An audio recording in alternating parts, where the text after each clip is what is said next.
des ressources pour les hommes au droit, pas pour tout le monde.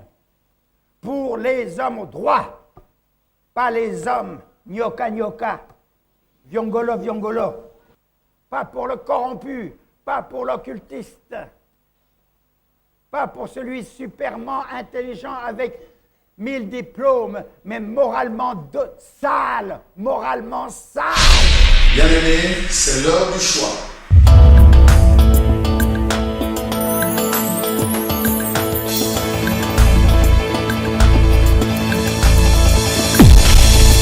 Au pied du Seigneur, je t'invite pour écouter la parole éternelle, car c'est l'heure du choix. C'est l'heure du choix. C'est l'heure du choix. C'est l'heure du choix. C'est l'heure du choix.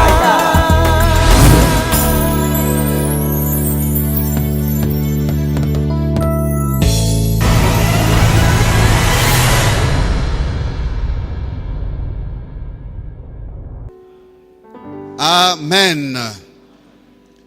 Alléluia. Alléluia. Gloire au Seigneur.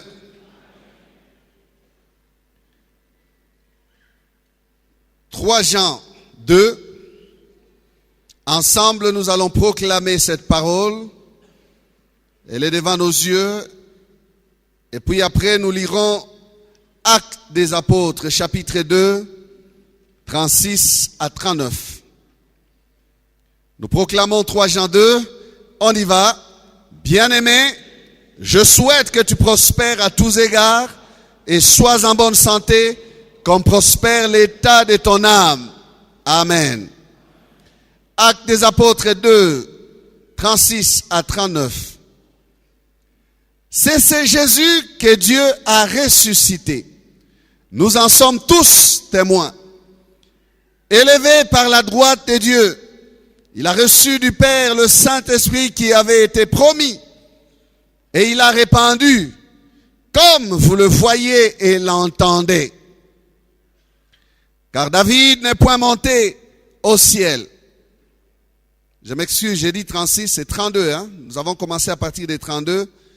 Donc remontez un tout petit peu et nous avançons. On est au verset 34. Car David n'est point monté au ciel. Mais il dit lui-même, le Seigneur a dit à mon Seigneur, assieds-toi à ma droite, jusqu'à ce que je fasse de tes ennemis ton marchepied.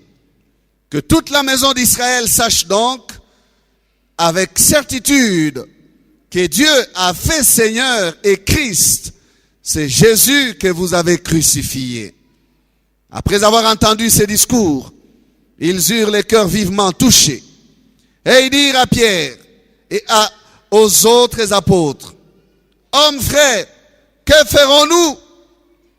Pierre leur dit, repentez-vous et que chacun de vous soit baptisé au nom de Jésus-Christ pour le pardon de vos péchés. Et vous recevrez le don du Saint-Esprit. Car la promesse est pour vous, pour vos enfants et pour tous ceux qui sont au loin, en aussi grand nombre que le Seigneur notre Dieu les appellera. Amen. Bon appétit. Nous retrouvons, bien-aimés, notre grand thème de l'année. Et ici, nous avons trouvé une pensée attachée à la Pentecôte, mais une pensée qui est toujours incluse ou à inclure dans le désir du Père. Quelque chose que le Père voulait. Quelque chose que le Père veut pour ses fils. Quelque chose que le Père veut pour ses bien-aimés. Quelque chose que le Père désire pour nous. Nous avons fait une parenthèse pour laisser Jérémie de côté et nous pensons que nous pouvons les retrouver prochainement. Mais ce matin, je prends pour sujet la promesse du Père. La promesse du Père.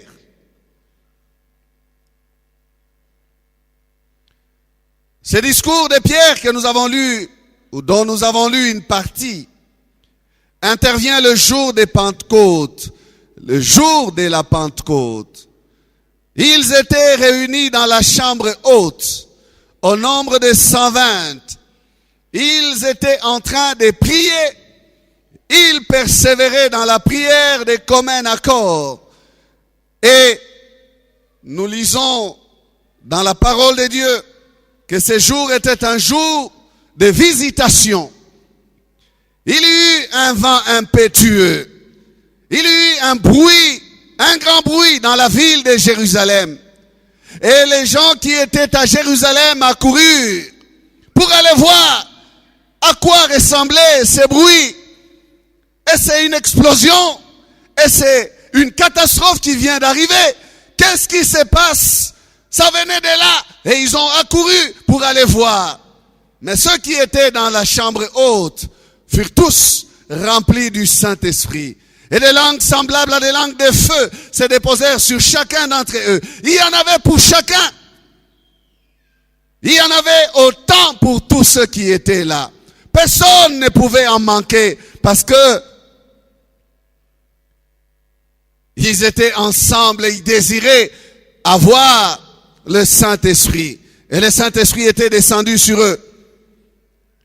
Tous furent remplis du Saint-Esprit. Et tous se mirent à parler en d'autres langues. Même Marie, la mère de Jésus, était là. Même les femmes étaient là. Les 12 apôtres, non les 11, parce que Judas, comme vous le savez, était exclu déjà, étaient là. Et d'autres disciples de Christ étaient là. Ceux qui accoururent virent ces hommes remplis du Saint-Esprit. Oh, j'aimerais bien voir une manifestation comme celle de ce jour-là. Des langues, des feux sur la tête. Est-ce qu'ils ont vu ces choses? Oui, certainement, parce que la Bible en parle. Et ces hommes étaient en train de parler en langue. Ils étaient en train de parler en langue. Et ceux qui étaient là entendaient. C'était des gens qui venaient d'ailleurs. Et ils parlaient d'autres langues, des nations environnantes. Et ceux qui parlaient en langue ne connaissaient pas ces langues. Mais les gens qui ont accouru ont dit, ce matin-là, oh, ils sont ivres. Ils sont ivres.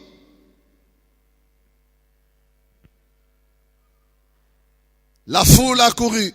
Et voyant ce qui s'est passé, la conclusion hâtive de la foule, c'est que ces hommes sont ivres. Certainement parce que ça ressemblait à des hommes, ou ils ressemblaient à des hommes qui n'ont plus la tête en place. Qui disent des histoires, qui font des gestes, qui donnent l'impression de s'agiter. Qui a dit que le Saint-Esprit doit nous rendre calmes et sages, respectables seulement comme ça? Qui a dit ça? Oh, le Saint-Esprit peut t'agiter, frère. Le Saint-Esprit peut te secouer, te renverser, te laisser sans dessus dessous. Et tu es dépassé par sa visitation. Oui, le Saint-Esprit peut le faire. Ces hommes ont dit, ils sont ivres. Étaient-ils ivres? Non. Et j'aime bien comment Pierre s'élève ce jour-là. Pierre le timide, Pierre le peureux, Pierre qui ne pouvait parler devant une femme qui pouvait nier Jésus. Mais ce jour-là, par la puissance du Saint-Esprit, Pierre s'élève. Et il s'avance et il fait un discours. Et c'est moi qui l'appelle discours. Quel message! Il fait un message, une prédication dont l'Église a encore besoin aujourd'hui. Amen. Et vers la fin, la portion que nous lisons, Pierre est en train de dire, car la promesse est pour vous, pour vos enfants, pour tous ceux qui sont au loin, en aussi grand nombre que le Seigneur notre Dieu les appellera. La promesse est pour vous. Il veut dire à ses frères, à ces hommes qui étaient là réunis, que ce que vous voyez ici, ce que vous êtes en train de nous voir expérimenter, ne se limite pas à nous seulement. Ce n'est pas l'apanage des disciples que nous sommes, parce que nous avons été avec Jésus. Non, Dieu est en train d'ouvrir maintenant les portes pour se tourner vers vous. Ça ne s'arrête pas à nous. Ce n'est pas seulement à nous. Ce n'est pas seulement pour nous. C'est vrai que ça ressemble à quelque chose d'étrange, que vous ne connaissez pas, que vous ne maîtrisez pas encore. C'est quelque chose qui n'est pas seulement étrange, bizarre, flou. Ce n'est pas seulement quelque chose de compliqué, mais c'est une promesse du Père. C'est une promesse du Père. C'est quelque chose qui est en train de s'accomplir. C'était promis. Et ce n'est pas seulement pour nous. L'apôtre remet les choses en place. Il dit non, ce n'est pas du vin doux ou des vins doux dont ils sont pleins ou nous sommes pleins, nous sommes remplis. Non, c'est ce qu'a dit Joël. C'est l'accomplissement de la promesse du Père. C'est l'accomplissement. Et cette promesse est faite à vous aussi. Pas seulement pour nous, pour vous aussi. Quand vous lisez ce verset 39 là, il dit, pour vous, pour vos enfants et pour tous ceux qui sont au loin. Comme qui?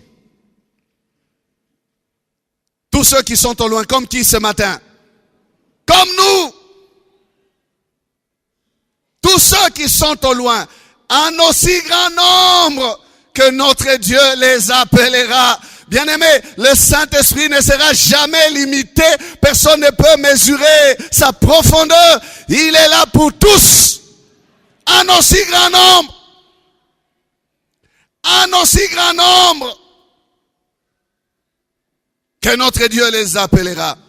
Et ce matin, tu es heureux, toi qui es ici, parce que Dieu t'a appelé. Enfin, j'ose croire que Dieu t'a appelé. J'ose croire que tu es sauvé, que tu es enfant de Dieu, et tu as besoin d'être baptisé. La promesse est pour toi. La promesse est pour toi. Elle est pour toi, elle est pour moi, elle est pour nous. Nous qui sommes ici. Pierre s'est approprié cette promesse, mais Pierre ne se l'accapare pas. Pierre a compris que la promesse était aussi pour les autres. Nous avons expérimenté. Mais vous devez aussi expérimenter. Elle est aussi pour vous. Quand Pierre commence à parler, Pierre élève Jésus. Il commence par élever Jésus. Il dit, c'est le même Jésus que vous voyez marcher dans les rues de Jérusalem ici. C'est ce Jésus-là. C'est lui que vous avez crucifié. C'est pas un autre. C'est le même. C'est celui-là que Dieu a élevé par sa droite. Il l'a établi Seigneur et Christ. Et ce discours devant les Juifs qui ont dit que cet homme était un aventurier, il mérite la mort. Il venait à peine de le crucifier. Et les Juifs savaient qui était Jésus. Pierre affirme que vous voyez ce qui se passe ici. C'est parce que il est monté. Il a reçu du Père le Saint-Esprit. Et il a répandu comme vous le voyez et l'entendez. Parce qu'il est le Seigneur des gloires. Et c'est lui qui baptise comme vous le voyez maintenant. S'il y avait des gens qui ont crucifié Jésus, quel sentiment avait-il ces jours-là? Sentiment d'échec. Donc, le fait que nous l'avons crucifié, nous avons travaillé pour rien. Oui. Vous l'avez crucifié, mais Dieu l'a ressuscité.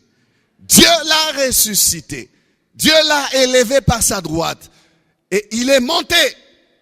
Et voilà aujourd'hui, une de ces grandes œuvres qu'il est en train d'opérer et vous êtes témoins de ces choses. La promesse du Père est pour toi, mon frère. La promesse au singulier. Et non les promesses, mais la promesse. La promesse est pour vous. La promesse au singulier, il s'agit du baptême dans le Saint-Esprit. Amen. Tout comme quand vous lisez, comme il a dit, le don au singulier, le don du Saint-Esprit. Et vous recevrez le don du Saint-Esprit. Le don au singulier, c'est le baptême dans le Saint-Esprit. Quand c'est au pluriel, c'est les dons spirituels. Les dons spirituels. Mais le don du Saint-Esprit, le don capital, crucial qu'il donne, important qu'il donne, c'est le baptême dans le Saint-Esprit. Sa plénitude en nous. Le Seigneur, avant de s'en aller au ciel, dira à ses disciples de ne pas quitter la ville. Il a dit qu'il y a la promesse du Père qui doit se réaliser. Le Maître a parlé aussi. À 2 reprises, il dira ce que le Père a promis. Acte 1, 4 à 5, comme il se trouvait avec eux, il leur recommanda de ne pas s'éloigner de Jérusalem, mais d'attendre ce que le Père avait promis. Qui avait promis? Le Père. Ce que le Père avait promis. Ce que je vous ai annoncé, leur dit-il. Car Jean a baptisé d'eau, mais vous, dans peu de jours, vous serez baptisés du Saint-Esprit. Alléluia. La promesse, le baptême dans le Saint-Esprit. Promesse du Père. Encore dans Luc 24, 49, il dit, et voici, j'enverrai sur vous ce que mon Père a promis. J'enverrai sur vous ce que mon Père a promis. Mais vous, restez dans la ville jusqu'à ce que vous soyez revêtus de la puissance d'en haut. Amen. Restez dans la ville. Vous allez recevoir ce que le Père a promis. C'est le Père qui a fait la promesse. Le Fils connaît le cœur du Père. Et le Fils sait que le temps est arrivé. Et le Fils dit, j'enverrai ce que le Père a promis. Et quand Pierre commence son message, Pierre devant la foule reconnaît l'accomplissement de la promesse. Pierre était rempli de l'Esprit et Pierre était inspiré de l'Esprit et Pierre a reconnu que en fait, ce que nous vivons maintenant, c'est ce que le Maître venait de nous dire, d'attendre. Le temps était venu, nous avons reçu. Il nous a dit d'attendre ce que le Père avait promis. C'est ce qui est en train de se passer maintenant. Et Pierre, par la puissance du Saint-Esprit, déclare l'écriture de Joël, qui est en fait la parole de départ de la promesse. Dieu a dit, dans les derniers jours, je répandrai mon esprit sur toute chair. Amen. Il a dit par la bouche de Joël, son serviteur. Joël était prophète. C'est Dieu qui avait parlé à son peuple. Plusieurs années avant. Et le Saint-Esprit ramène ces choses à la pensée de Pierre pour dire, ça y est. Regardez le discours de Pierre, frère. Ce message. Pierre ne dit pas, cette affaire ne vous concerne pas. Cette affaire n'est pas à vous. Vous n'avez même pas prié. Vous n'êtes pas dans la prière. C'est nous qui avons prié. C'est nous qui avons entendu le Maître nous dire, restez dans la ville. Ça nous concerne. Non, non. Pierre a la révélation que ce qui commence à se faire là est destiné à un grand nombre. Est destiné à un grand nombre. Mais c'est bizarre. À travers les siècles, les hommes ont enseigné que nous n'avons pas à expérimenter la puissance du Saint-Esprit. Et que les choses semblables au parler en langue ne doivent pas être recherchées parce que c'était pour les apôtres. La manifestation des dons spirituels, c'était pour les apôtres. La manifestation de la puissance de Dieu, c'était pour les apôtres. Oh, pauvre gars, ils n'ont pas bien lu la Bible. La promesse est pour nous. La promesse est pour nous, j'ai dit. La promesse du Père nous concerne. Elle est pour nous. Et c'est clair, très clair. Pierre commence son message devant la foule en reconnaissant l'accomplissement de la promesse. Il est dit au verset 16, il dit, mais c'est ici ce qui a été dit par le prophète Joël. Ce que le Maître nous a promis est en train de se passer aujourd'hui. Pierre retrouve la source. Joël a dit, mais c'est en fait la promesse du Père. Joël a parlé de la part de Dieu. Joël était prophète. Et pourquoi le Maître pouvait-il dire ce que le Père a promis? Pourquoi Pierre pouvait-il commencer par c'est ici ce qui a été dit par le prophète Joël? Bien-aimé, et le Maître, notre Seigneur Jésus-Christ, et Pierre, ce sont des hommes en fait, les deux, et le Seigneur et Pierre, qui voient la fidélité de celui qui a fait la promesse. Il le glorifie en fait. Jésus a parlé de son Père parce que c'est le Père qui avait promis. Pierre a parlé de Joël parce que le Saint-Esprit lui a dit, c'est l'accomplissement de ce que le Père a promis. En fait, je vais dire quoi, frère? Qu'est-ce que je vais dire ici? Je vais dire que lorsque celui qui a fait la promesse la réalise, il faut lui rendre gloire. Ça, c'est l'honnêteté tout simplement. C'est pas nous qui avons provoqué cette chose. Ce ne sont pas des choses inventées, trafiquées. Savez-vous qu'il y a beaucoup de personnes qui pensent que le parler en langue est une affaire de fabrication. Je vais m'exercer à parler en langue. Chin, chin, chin, chin, chin, chin. Je vais parler. Et je vous ai déjà dit cette histoire. Quelqu'un a dit, pour parler en langue, il faut seulement commencer à faire des exercices en citant les noms des instituts supérieurs. Isti, sta, isti, sta, iese. Isti, isti, sta, ista, isti, iese. Isti, sta, isti, isti, sta, iese.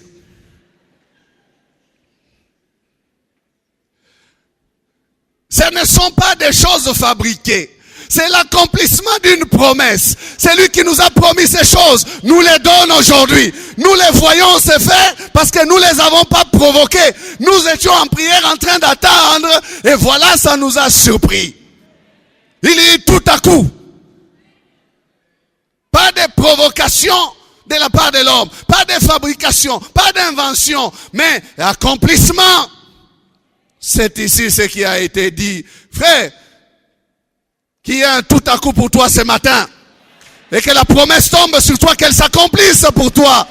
Parce que c'est ici ce qui a été dit par le prophète Joël. Ça doit s'accomplir. Parce que c'est lui qui a fait la promesse est fidèle.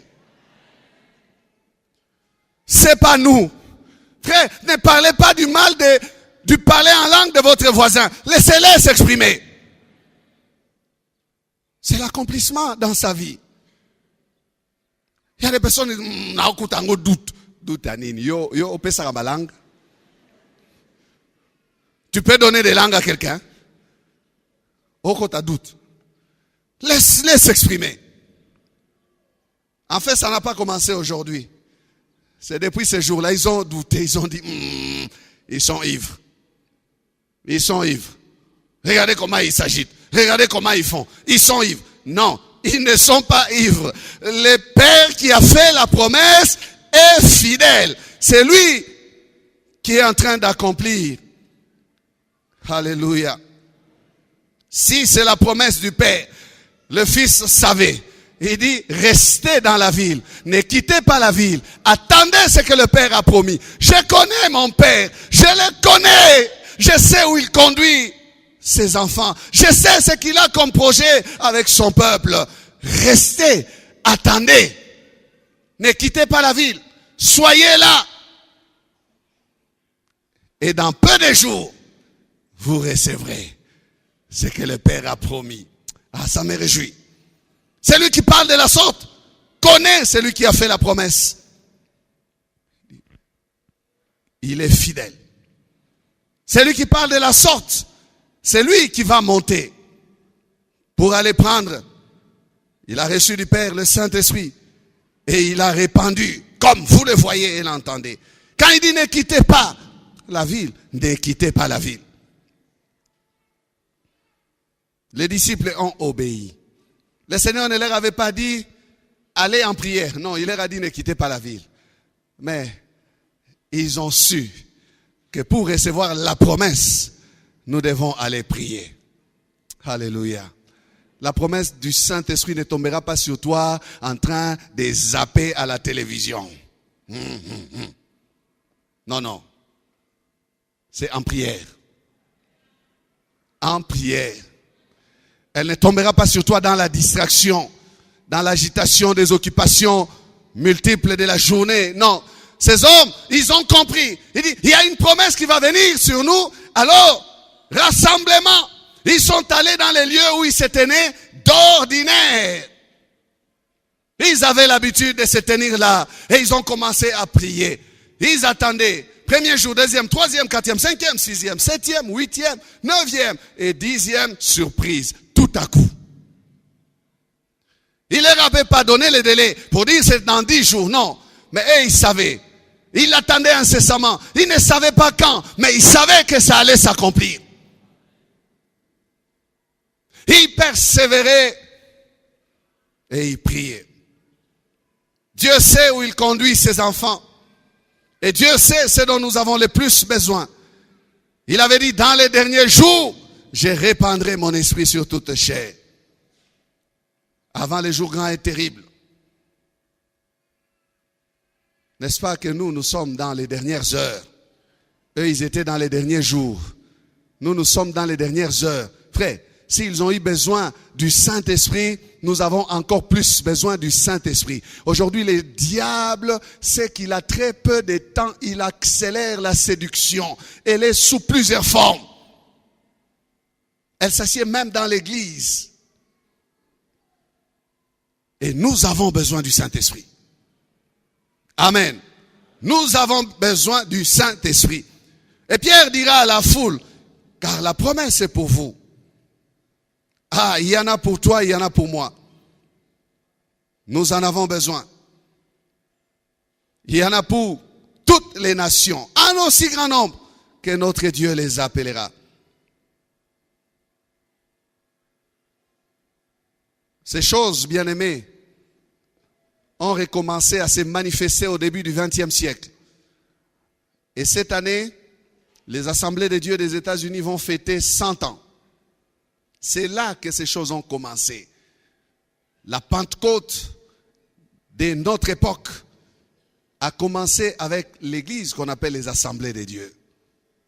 Des hommes ont redécouvert les Écritures. Et ils se sont dit, mais pourquoi les dons n'agissent plus? Pourquoi les parler en langue ne se manifestent plus? Et ils ont commencé à prier. Ils ont demandé, comme les disciples étaient dans la chambre haute.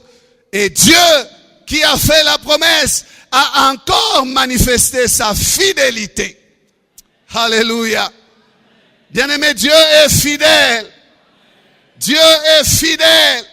Je l'ai vu se manifester dans cette affaire de parler en langue. Dieu est fidèle. Alléluia. Ayez la soif, frère. Ayez la soif. Ayez la soif. Ayez la soif. Ce matin, pas un autre jour. Ce matin, pas demain. Aujourd'hui, dites au Seigneur, aujourd'hui, Seigneur, c'est mon jour. J'aimerais être rempli du Saint-Esprit. Alléluia. Non, je ne vous dis pas des histoires, frère.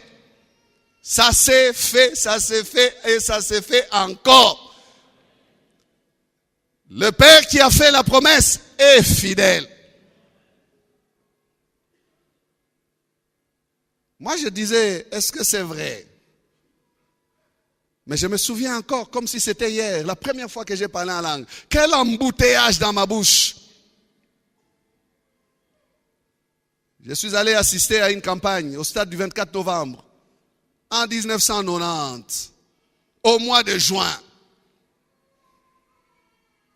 Mahesh Chavda, c'était le prédicateur. Il dit, Ouvrez simplement la bouche là où vous êtes. Il va vous remplir. Je réfléchissais, j'ai dit, je vais essayer, je vais ouvrir. Je ne sais même pas pour vous dire que j'ai ouvert. Non. J'ai été surpris. Hey! C'était parti. Alléluia.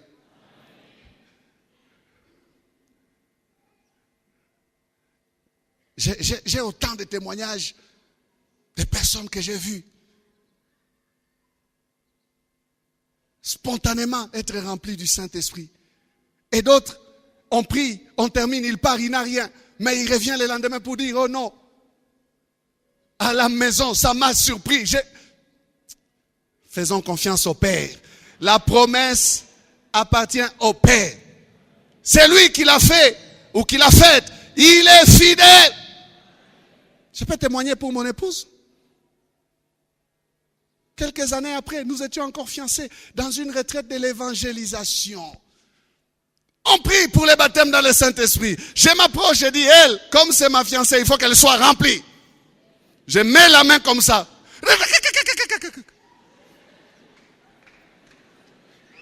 Alléluia. Et je crois que c'est une aide efficace parce qu'elle est remplie. Frère, la promesse du Père se réalise. Alléluia. Elle se réalise.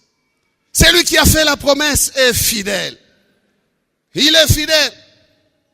Il est fidèle. J'aimerais nous encourager ce matin à rechercher l'accomplissement de cette promesse dans notre vie. Parce que la promesse est pour nous.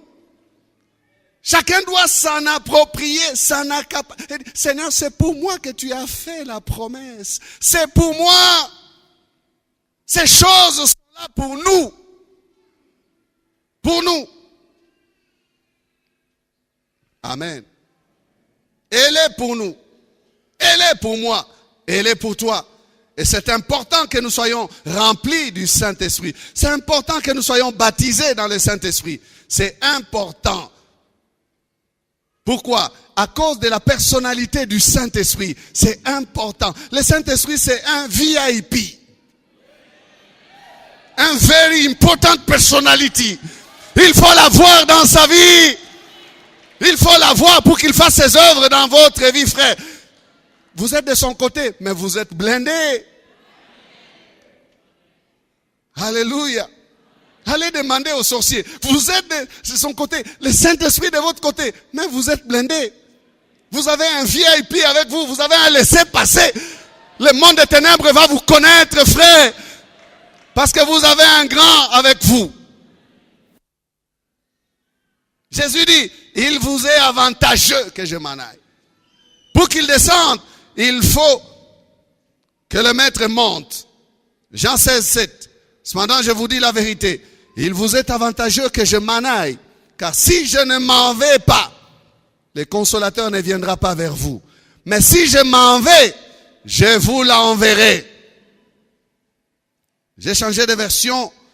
J'ai pris une version PVV. J'aime bien prendre dans cette version-là. Elle simplifie l'essence. Elle dit, mais c'est la pure vérité que je vais vous dire. Si je m'en vais, c'est pour votre avantage. En effet, si je ne m'en allais pas, le conseiller divin ne viendra pas vers vous. Il est donc préférable pour vous de me voir partir, car alors je vous l'enverrai. Alléluia. Il nous est avantageux de l'avoir. Malheur à celui qui ne l'a pas. Avantage à celui qui l'a. Amen. Celui qui a l'avantage, il a un plus. Celui qui a l'avantage, il est en avance. Celui qui a l'avantage, il est mieux loti, mieux nanti que celui qui n'a pas d'avantage. Sa venue était conditionnée par le départ du Seigneur. Car c'est le Seigneur qui allait l'envoyer sur terre. Oh, je suis en train de m'imaginer la scène au ciel. Parce que Pierre est en train de dire, il a reçu du Père le Saint-Esprit, qu'il a répandu abondamment sur nous, comme vous le voyez l'entendre. Il a reçu du Père. Donc, il y a eu un conseil au ciel. Le Fils est rentré, il a achevé l'œuvre. Et le Fils dit, c'est maintenant le tour de l'Esprit pour aller. Il a dit, je ne vous laisse pas orphelins, mais je vous enverrai un autre consolateur. Il y a eu une rencontre entre le Père, le Fils et le Saint-Esprit. Le Fils glorifié a confié la mission à l'Esprit. Et il a dit, il prendra de tout ce qui est à moi et il vous l'annoncera. Car tout ce que le Père a est à moi. Oh, je suis en train de l'entendre parler avec l'Esprit, en train de dire, vas-y Saint-Esprit, il ne doit pas rester seul. Vas-y, je les ai laissés là, je leur ai dit de ne pas quitter la ville. Ils sont réunis. Vas-y, remplis-les, rends-les forts, rends-les puissants, équipe-les, rends-les agressifs dans la mission, agressifs face aux œuvres des ténèbres, qu'ils puissent aller et qu'ils soient réellement mes témoins. Équipe-les pour qu'ils ne soient pas faibles. Ouin-les. Ils ont des territoires à conquérir. Ils ont des multitudes à gagner. Donne-leur la capacité. Ouvre-leur l'intelligence. Fais-les connaître les mystères du royaume. Aide-les à porter la sagesse même de Dieu. Vas-y, Saint-Esprit. Descends. C'est ton tour. Vas-y. Aide-les. Secours-les. Embrase-les. Secoue-les. Guide-les. Tout ce que j'ai dit là, j'ai dit des choses que le Saint-Esprit fait. Partant du ciel, sa mission est donnée. Vas-y maintenant. Autrefois avec Moïse, Dieu a dit, je prendrai mon esprit qui est sur toi. Je les mettrai sur les 70. Dieu connaît ces choses. Donc quand je dis les vas-y là, ce ne sont pas des vas-y pour rien, non. Réellement, depuis le ciel, ces choses sont déclarées. Rends-les forts, rends-les puissants, rends-les capables de ravager les nations, rends-les capables de comprendre les Écritures, rends-les capables de gagner les âmes, rends-les capables de témoigner, de résister, de tenir ferme même jusqu'à la mort. Rends-les amoureux de Jésus. Il me glorifiera. Il ne parlera pas de lui-même. Il me glorifiera. Rends-les amoureux de Jésus. Rends-les capables d'aimer Jésus. Et depuis ce jour-là, le Saint-Esprit est descendu. Il a commencé à faire ces choses parce que la promesse s'était accomplie. S'il n'était pas venu, nous ne serions pas avantageux. Aucun avantage. Ni sur les ténèbres, ni sur les diables, ni sur la connaissance, ni sur la capacité à marcher en tant que chrétien. Aucun avantage. Mais parce qu'il est venu, nous sommes avantageux. Alléluia. Voilà pourquoi, frère, la Pentecôte n'est pas une histoire de commémoration. C'est une vie. Nous ne désirons pas un jour historique, mais nous désirons la présence du Saint-Esprit dans nos vies chaque jour. Si cette promesse ne s'accomplit pas dans une vie, c'est une vie malheureuse. On peut être chrétien, mais on n'a pas l'amour de la parole de Dieu. On ne brûle pas du désir d'être attaché à Dieu.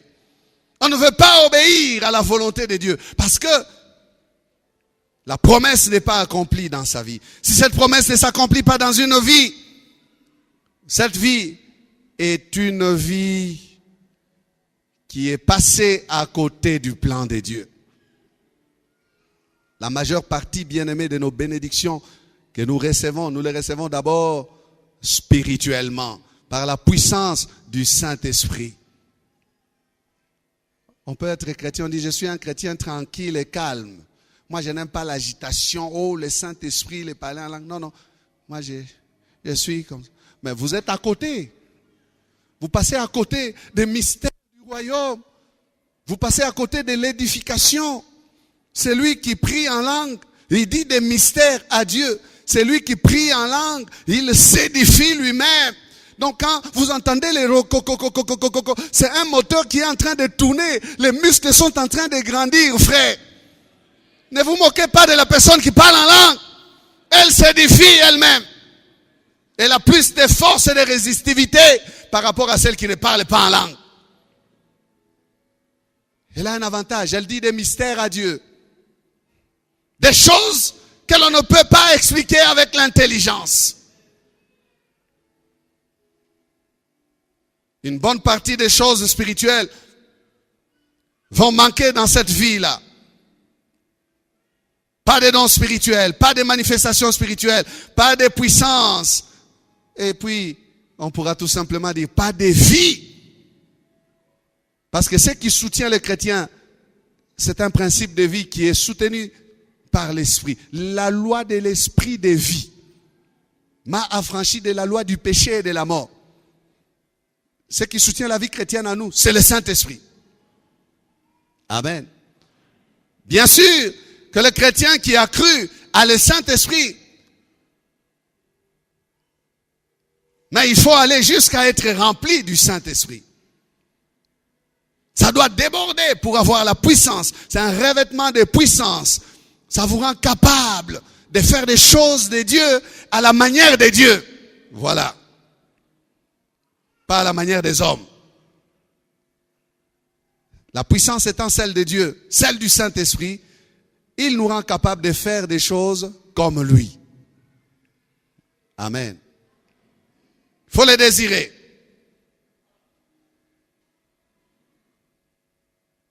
Sinon, vous restez dans une vie où vous êtes capable de crier « Wow !» quand votre équipe marque. Mais quand vous venez à l'église, vous n'êtes pas capable de crier « Gloire à Dieu !»